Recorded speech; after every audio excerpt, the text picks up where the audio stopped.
कि अमानुल्लाह खान साहब जो थे, आपकी ऑब्जर्वेशन उस वक्त ही हो गई कि something is fishy, something is black under the bottle.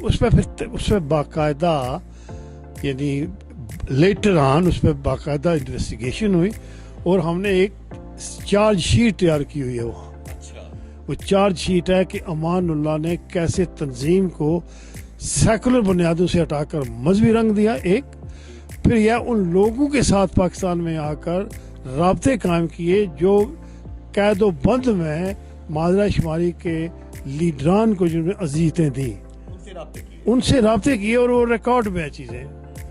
लेकिन जब छुपाने की बात आई एंड दिस इज जब स्प्लिट होने के बाद ये सारा कुछ हुआ, स्प्लिट 82 में हुई, लिबरेशन फ्रंट 77 में कन्वर्ट किया गया माजरा शुमारी से। सेक्रेटरी जनरल फर्स्ट मुझे इलेक्ट करने के किया गया, मैं रिजाइन कर गया 6 महीने के बाद। उस जो वाक़या मैंने बयान किया जिसमें अमान साहब ने वो इशू पम्फलेट बनवाया उसमें तकसीम करने के लिए, जिसे अपनी तहरीक को बाकी मुस्लिम ममालिक में जो मसलन यानी अफ्रीका में जो थी तारीखें, कुछ मजहबी तारीखें, गुरिल्ला वॉर किया तक वो लड़ रहे थे अपने हुक्मरानों से, उनके साथ लिंक किया। तो जो हमारा जो रुझान था इस तरह कह कि सोच विचार जो थी वो थी सेकुलर, और हम इंडिया और पाकिस्तान दोनों को गासिब डिक्लेयर करते थे। यानी हमारी अर्ली तहरीरों में मेरी अपनी तकरीरें वहाँ रिकॉर्डेड हैं, और मैंने गुरिल्ला वॉर पे शुरू भी किया था कि कैसे की जाती है।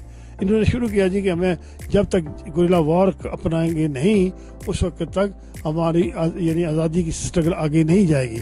तो इसके लिए नौजवानों को उन्होंने ब्रेन वॉश करना शुरू किया।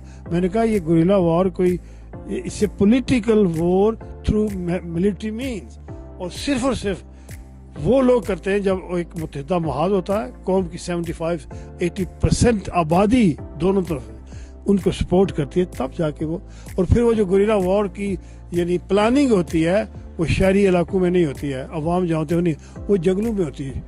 तो अभी तक तो इस पर डिबेट ही नहीं हुआ। तो ये पूरा एक इंटेलेक्चुअल एक डिस्कशन थी जो आप दुनिया की तहरीकों को स्टडी करने के बाद आप सजेस्ट कर सकते हैं। ये बात तो समझ आ गई। तो इट मीन्स के महाजरा शुमारी जो कि Jammu Kashmir plebiscite front, Abdul Khaliq Ansari, advocate मरहूम, सूफी जमान मरहूम, बशीर तबस्सुम साहब, साबर अंसारी साहब, आप जितने लोग थे, आप तहरीक आज़ादी जम्मू कश्मीर, रियासत जम्मू कश्मीर की आज़ादी की इस तहरीक को मजहबी रंग नहीं देना चाहते थे। जिन लोगों ने ये गुनाह किया, 3 नस्लें जो वहाँ पे शहीद हुई हैं, आप समझते हैं कि उसके जिम्मेदार वो हैं? वो जिम्मेदार हैं जी। ISI ने शुरू में महाजरा शुमारी की जो महाज आज़ादी थी उसके साथ राब्ते हुए, इनको इन्विटेशन आती रही कि आए हमारे पास। GM मीर साहब रिकॉर्डेड है मेरे पास इंटरव्यू कि ब्रिगेडियर लेवल तक पाकिस्तान की ISI इनको नहीं देना चाहते थे। जिन लोगों ने ये गुनाह किया, 3 नस्लें जो वहाँ पे शहीद हुई हैं, आप समझते हैं कि उसके जिम्मेदार वो हैं? वो जिम्मेदार हैं जी। ISI ने शुरू में महाजरा शुमारी की जो महाज आज़ादी थी उसके साथ राब्ते हुए, इनको इन्विटेशन आती रही कि आए हमारे पास। GM मीर साहब रिकॉर्डेड है मेरे पास इंटरव्यू कि ब्रिगेडियर लेवल तक पाकिस्तान की ISI इनको इनवाइट करती रही, मुख्तलिफ मकामात पर डिबेट होता रहा। ये था यानी मकबूल भट्ट साहब के जाने के बाद जो चले गए यहाँ से दोबारा। इन बिटवीन मकबूल साहब की ज़िंदगी में उन्होंने राब्ते किए, तो कहा जी कि आपकी क्या मदद कर सकते हैं।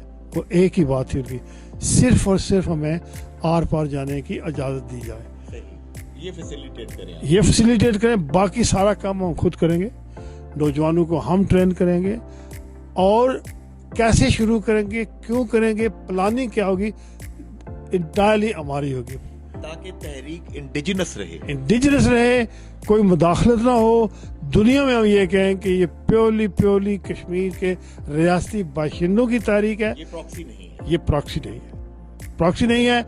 और इंडिया और पाकिस्तान यानी दोनों इसमें मुलव्वस हैं। हमारे जुदा करने के लिए हमें डिवाइड किया हुआ है हमने इस वक्त इंडिया के खिलाफ करना इसलिए करा कि यहाँ जो है कम अज़ कम हमारे लिए ये लफ्जी तौर पर हमें ये बंद नहीं कर रहे हैं। तो एक तो ये था कि ये कह लें कि उनकी स्ट्रेटजी थी कि भाई फिलहाल पाकिस्तान को ना छेड़ें उस तरह से, लेकिन हमारे नज़दीक ये बहुत बड़ी मिस्टेक थी। यहाँ हमें कोई हकूक नहीं थे, हमें जो ये जिस तरीके से ये गवर्नेंस थी हमारी टोटली पाकिस्तान के कब्जे में थी। लेकिन रुझान ये था कि भाई पहले हम उस तरफ से आज़ाद करवाएं, जो बाद में हमें हमारी जो सोच थी वो सही साबित हुई कि भाई यहाँ जब तक हमें अपना बुनियादी हकूक नहीं मिलते हम कैसे दूसरे लोग उस तरफ जाके स्ट्रगल कर सकते। एनीवे क्वेश्चन ये था जी कि ये जो अमानुल्लाह साहब ने शुरू की ये यानी लिबरेशन फ्रंट के अंदर के हमें पाकिस्तान में जाकर खोलने हैं लिबरेशन फ्रंट के दफातर या ढांचे यहाँ ब्रांचें बनानी है, इस पर डिबेट था बेहद, नुकसान की हद तक ये चले जाते थे आपस में, जब इस हद तक एक दूसरे से हम गुस्से में कहते थे कि भाई ये चूंकि हमारा आइन ये नहीं कह रहा है, आइन ये कहता था कि we will have sisterly relationship, brotherly relationship with माजरा शुमारी, but we will not intervene in their work. एक हम उन पर कोई इम्पोज नहीं करेंगे। हमारा काम यह है कि बैन अल-अक़वामी सतह पर राय आमा को हमारी स्ट्रगल के लिए हमवार करें उनको, और वो पीसफुल होनी चाहिए। बरतानिया में रहकर हम सोच भी नहीं सकते थे, हमारा जो ग्रुप था, कि भाई हम कोई ऐसी हरकत करेंगे जो हमारी यहाँ की जो आज़ादियाँ में मिली है वो सल्ब हूँ। Amanullah was thinking differently. एक मैं यहाँ कहना चाहता हूँ कि एक स्टेज पर आके, अब मैं चूँकि रिज़ाइन कर चुका है, लेकिन पार्टी ने दूसरी कन्वेंशन में मुझे डिप्टी सेक्रेटरी फिर अलग कर लिया। बाकी साथी भी कहते हैं भाई छोड़े नहीं, आप तनकीद जारी रखें, लेकिन साथ जब मैं तनकीद करता था तो सारा ग्रुप इंसारी साहब के मोस्टली रिलेटिव थे उसमें, सेंट्रल कमेटी में कुछ और लोग थे बाहर से भी आए हुए, वो कहते थे ये मान साहब हमारे मेहमान हैं, नाई साहब आपकी तनकीद सही है। अब ये गैर सियासी सोच के हमारे साथी थे जो हमारे इर्द गिर्द थे, जज्बा मेहमानदारी के तहत कश्मीरियत जो थी हावी हो जाती थी, ये हमारे मेहमान हैं जी, फिर इनकी फैमिली आनी है जी, फिर ये क्या करेंगे, हम इन्हें आप जैसे कह रहे हैं तो इनका जो जुर्म बनता है तो हमें पार्टी से निकालना पड़ेगा। तो ये कैसे कर सकता है। एक दफ़ा इन्होंने ये जब ये डिबेट शुरू करवाया पार्टी के अंदर कि हमें ब्रांचें खोलनी चाहिए, उस दौरान में उन्होंने एक एग्जेक्टिव टू लिए था। एक सेंट्रल कमेटी थी, 40-50 आदमी थे उसमें मुख्तलिफ शहरों से, दूसरी एग्जेक्टिव थी which was acting as a government in कह लें कि रेगुलर सेशन में होती है, वो थे 10-15 उसमें नौजवान।